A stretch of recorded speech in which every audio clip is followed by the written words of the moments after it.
Okay, I guess we're taping. I haven't done this in a while, so it was a request that I had heard from a good friend and family member of mine after we had my wife's 50th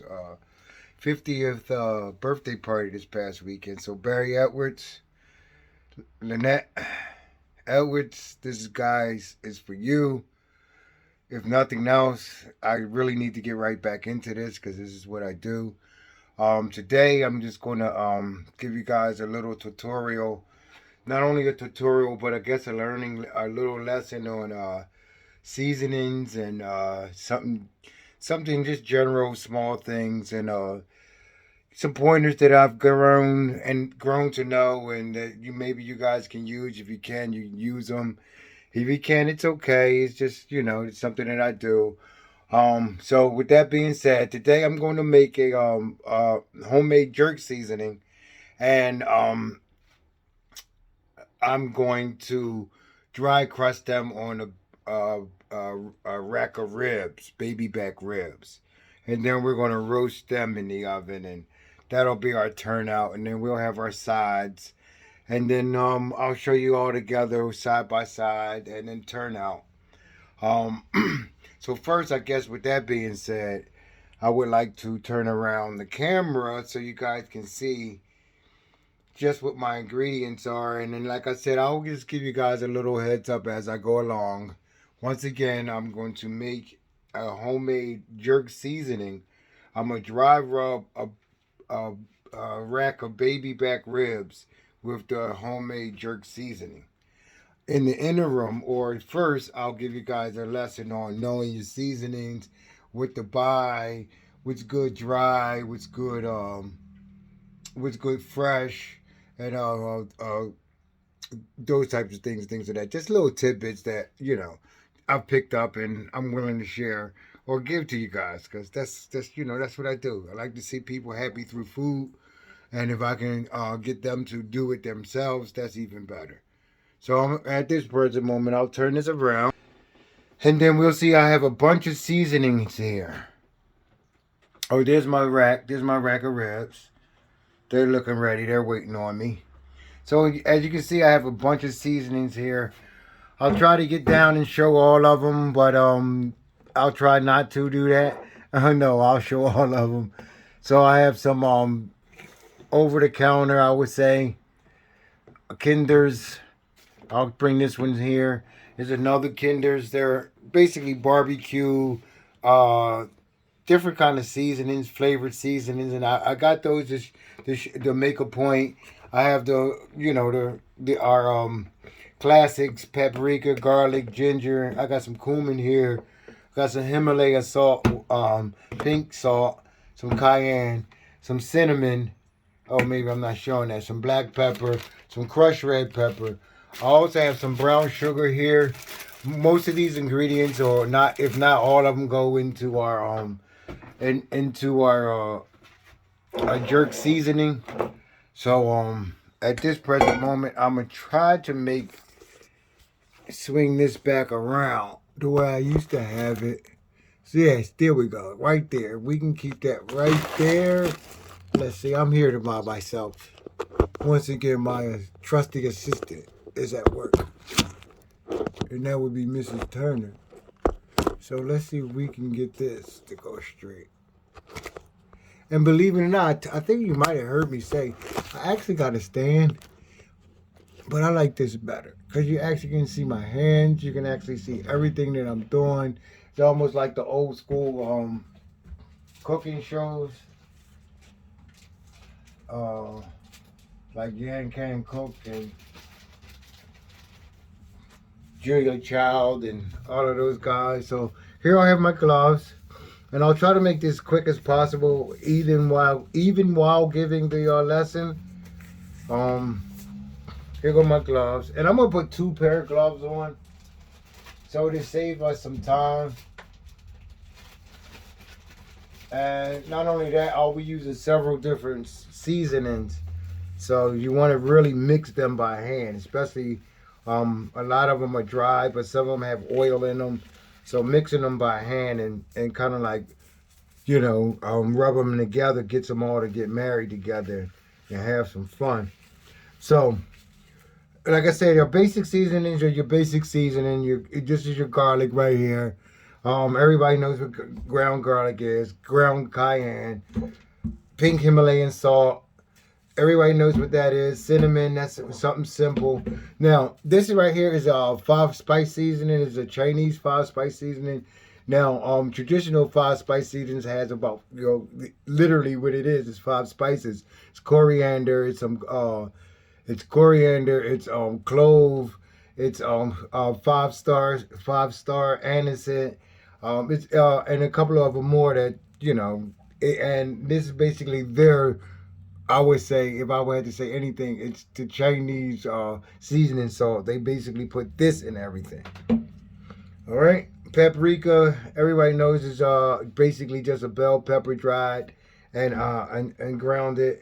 Ginger, dry ginger, dry cumin. This is dry cumin, which is basically the equivalent to cilantro. Cilantro is the leaf from the seed. Cumin is the ground seed. So this is the actual flower that comes from the seed. So it's similar and the same. This has a more pungent taste. Cumin you really need to cook a little longer or toast to get a flavor out of it. So that's that. I did have some onion powder, which everybody knows is onion powder. However, my onion powder was not agreeing with this. It wasn't agreeing with this little thing. He didn't want to be on TV because he was ugly. Brown sugar. Everybody knows brown sugar is something simple. It's not bleached sugar, so therefore it comes to when it's cooked, it comes to its regular color, and that's the way it's kept. All right, so let's go with these seasonings. And these over-the-market seasonings and these Kinder's is one that I actually have because I stock it a lot at my other job and kind of like got some from the distributor. This is a blackening seasoning. This is a tequila lime seasoning. I hope you guys can see that. I just got disturbed by it's a fly in here, and I don't like flies, especially in my kitchen. And he got a nerve to show up like he got an invitation to this. So therefore, we're going to act like he's not there. So I'm going back to this. The first thing you always want to do when you buy one of these mixed seasonings, you want to check the ingredient list. If the ingredient list will always say salt, so you need to make sure and make that adjustment to what you're trying to do. So, for instance, if you're seasoning a rack of ribs, you don't want to put 3 things on that rack of ribs that has salt in it at first, because you're going to have a salty rack of ribs. It's going to dry out. They're not going to have any flavor, and they're going to be tough. All right? So always check your first ingredient. It's salt. Seasoning salt, which I do have some up here. It's not Mike Lawry's like I usually carry. And Mike Lawry's, the first thing on Mike Lawry's is not salt because it's seasoned salt. Normally, if it's the first thing that's on there in salt, I would say 40% of it is salt. So therefore, you're actually just having a seasoned, you're actually putting a little bit of seasoning in a lot of salt. Seasoned salt is supposed to be salt with a bunch of seasoning. So therefore, a good one would not say salt as first. Once again, you also have to check all your colorings and all your side products that are in these ingredients. I mean, that's in this ingredient list on a lot of them here. They use, like this blackening season, they use a lot of, first thing is on here, once again, is salt. I don't know if you guys can see that, but it's salt. So therefore, they use a lot of concentrates and yellow dyes and colors to get it to be easier for you when you cook it. It's supposed to come out that color that you want it. Tequila lime. Tequila lime, the first thing is on it is sea salt, still salt.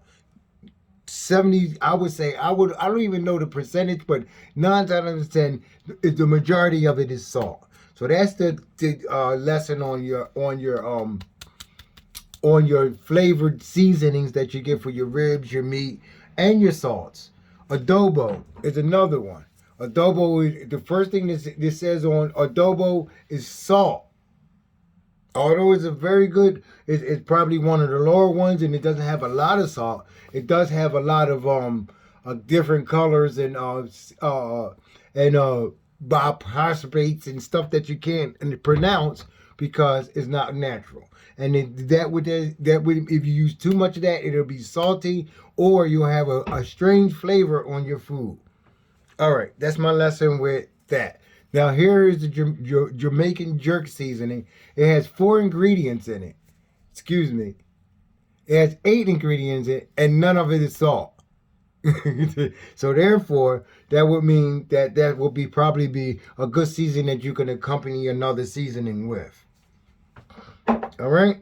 So with that being said, we're going to make our homemade jerk seasoning. This is one I had out of the jar. My wife doesn't like it because it has a lot of nutmeg in it and allspice, which she does not prefer. So we're going to omit those out of mine. However, I will tell you the measurements. I will tell you all the ingredients that do go in it. I have to omit it because if not, I'm going to eat this whole rack of ribs by myself. All right. With that being said, we'll put these back. These mixed salt seasonings. Now, these seasonings are good if you want to just use that. A little black pepper and that tequila lime, that Kinder's, a little black pepper and to get this blackening season back up. But I would strongly suggest that you don't put any salt on any of your food because once it cooks, once it gets off that grill, once it gets out the oven, it's going to be over salted. All right. So that being said, our ingredients for our jerk seasoning is paprika. 1 tablespoon of paprika, which I didn't open yet.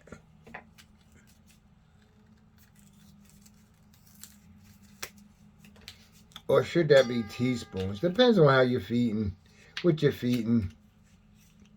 I'll do 1 teaspoon of paprika. I'll make it just for the two of us. All right, paprika, bang.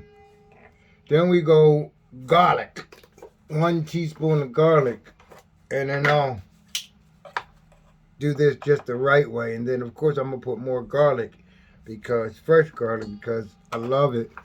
My wife loves it, and we need it in our lives. All right. So then we're gonna go 1 tablespoon of dry parsley, which I'm going to switch it up a little bit. And I'm going to put 1 teaspoon of fresh cilantro. As soon as I find my scissors, I'll cut some up. And I'm going to do my version of 1 teaspoon.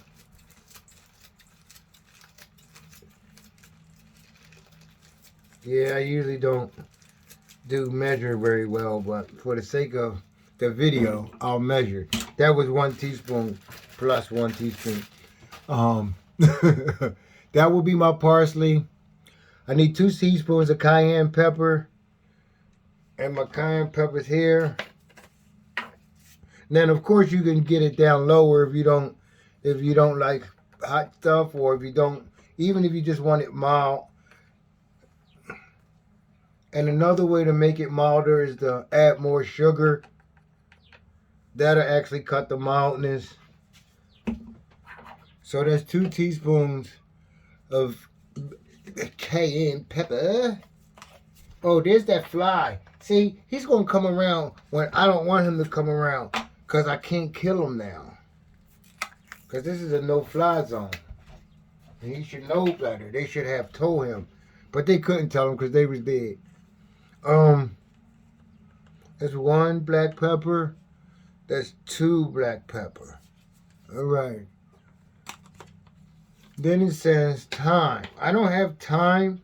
I couldn't find the time to get some thyme. And so I wrote a rhyme. But instead of that, I'm going to use... Where are my chives? I'm going to use chopped chives.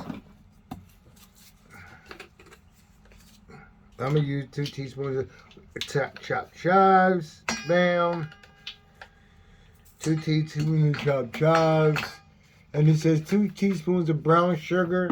I'm going to put 4 teaspoons of brown sugar because, like I said, I don't want mine's hot. You always can make it hotter if it's not hot enough, but to get it to cool down if it's too hot, that's not very easy. It'll kind of like take the total taste out of the what's we call it, out of the seasoning. All right, so then I got a half a teaspoon, I'm gonna put half a teaspoon of red pepper flakes up in here. Got my measuring jars. I usually don't use measuring. I just let God tell me when to stop. So that's a half a teaspoon. But for the sake of the video, yeah, that's a half. And I like hot food, so that's the difference between me and my wife and I. So I need a half a tablespoon of cumin. I'm going to do a 1/4 teaspoon of cinnamon because my wife doesn't like cinnamon either.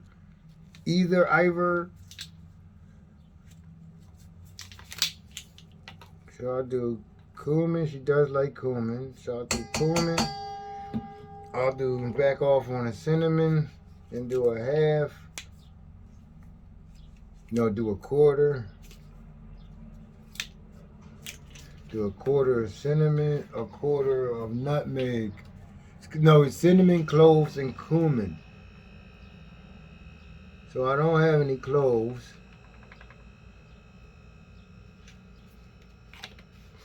I don't have any ground cloves. Why you don't got no ground cloves? So I'm going to use a 1/4 thing of nutmeg. She going to get mad at me. When you put that in there, food, I ain't like it. Alright, that is not even a 1/4 teaspoon. That was just like a little dab. A little dabble. Alright, so that's it. Once again, it's a teaspoon of onion powder, a teaspoon of garlic, a teaspoon of parsley, 2 teaspoons of cayenne pepper, a teaspoon of black pepper, 2 teaspoons of black pepper, 2 teaspoons of thyme, 2 teaspoons of brown sugar, a half a teaspoon of black pepper flake. Red pepper flakes, a half a teaspoon of cinnamon, cloves, and a half a teaspoon of cumin. And if you see here, that's basically what we have here, with some from omitments.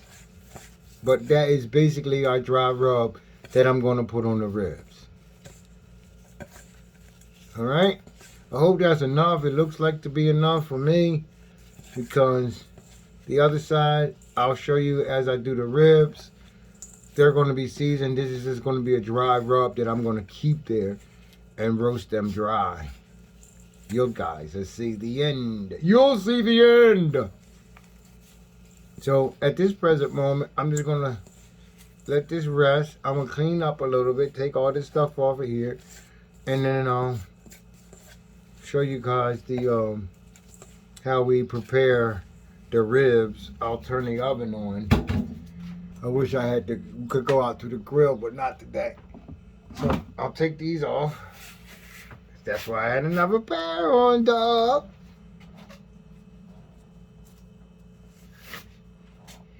Put this stuff back up here, all mixed up.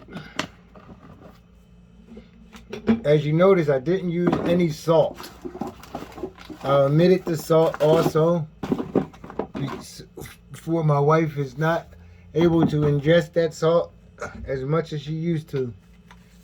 So therefore I omitted some salt. I will season it, the bare meat, with salt and black pepper. That's why I might as well leave those out as we go to the next stage. Alright, those can go there. This can sit over here. And I'll bring my ribs out. Alright, there's my ribs, okay? A little spillage there. So the one thing about baby back ribs is simple. It's not a lot. You know they got their fat. You want to keep all of this fat. That's what's going to help season it. That's what's going to help get that color on it. That's going to help tenderize the rest of the meat. However, we already know about the little film, but if you don't, this is what I'm talking about. It's a little piece of film that you got to peel off, and I don't know if I'm going to be able to peel them off with these gloves on, because it's almost like you need to get it under your fingernails. And let's see if I can do it with these gloves on. And you peel that. Let me see. Where's my knife? Where's my knife? Which way did it go? Which way did it go? Let me see if I can get it with this thing. So I usually go right by the bone. See that? That's it. That's what you try to pull off. I hope to even cook your meat. And this piece, when it's cooked, is so tough. It's unswallowable. So you don't want your guests or yourself. So yeah, that's what you're peeling off. You see this, Barry? You wanted this. This is for you, Barry Edwards.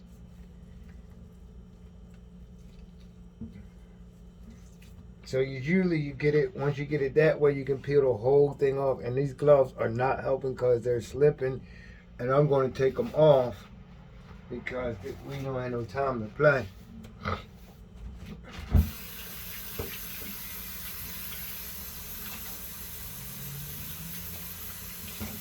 And it ain't that simple. It ain't that hard. But with gloves on, it makes it 8 times harder. So grab that piece. See what I mean? How easy it was without the gloves? Right there.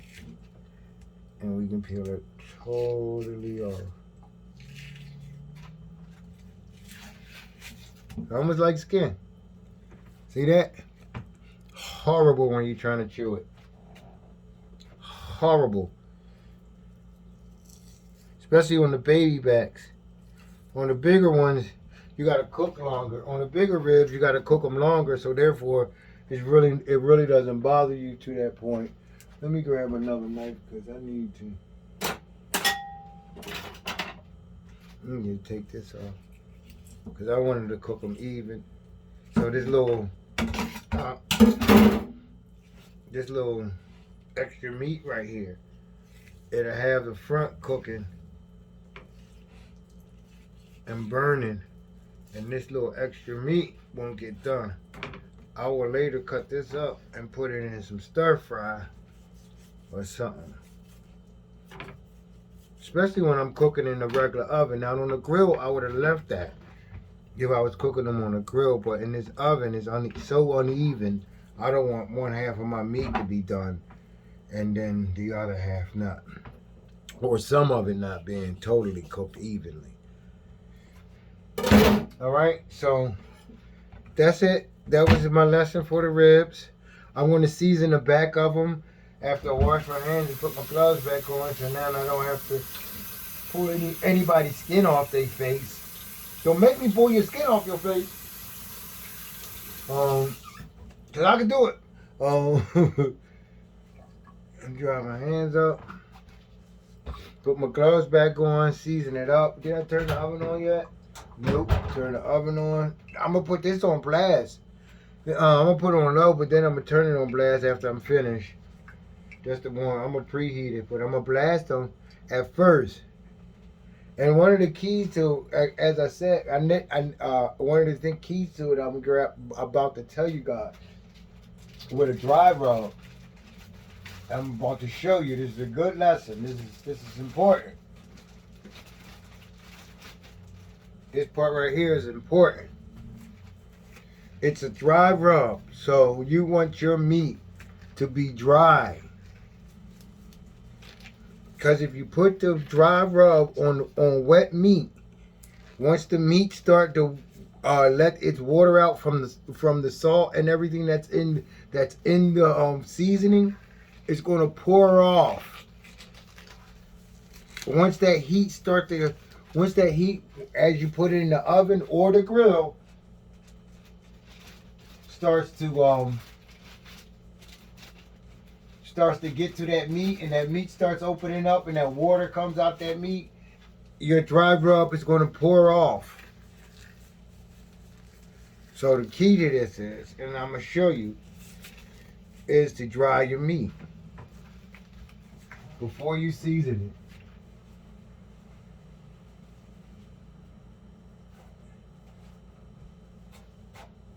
it. Yup, dry your meat. Had it dry.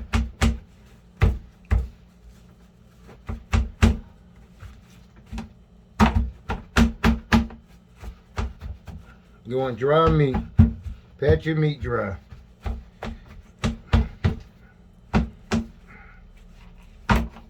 Okay? Get it dry as possible. Of course, don't leave no paper. But get it dry as possible. And I'll show you what happens when it's dry. Because as soon as you put anything on it, it's automatically going to start to soak into the meat. Because there's nothing stopping it but meat. No water's on it. No blood.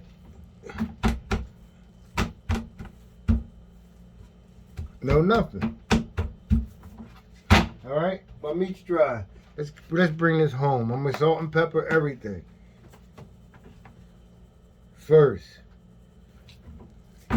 Just for the meat.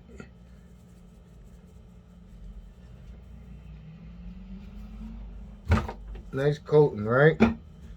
Got some pink Himalaya salt. Okay? Not gonna use too much of this, but just for the meat. Okay?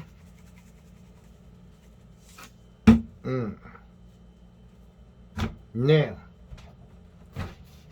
I'm gonna get my garlic.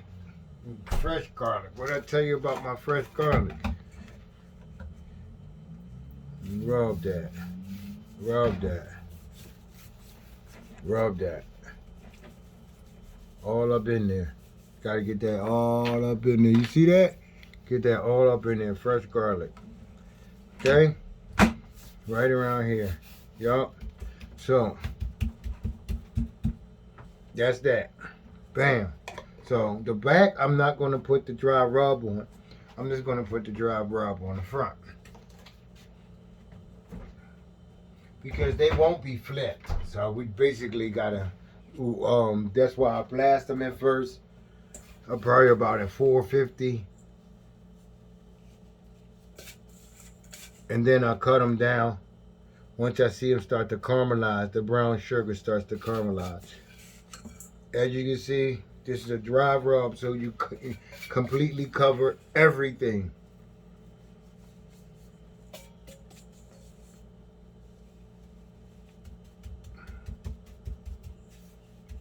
Okay? Y'all like that? I do. Got some dry rub. Homemade jerk seasoning.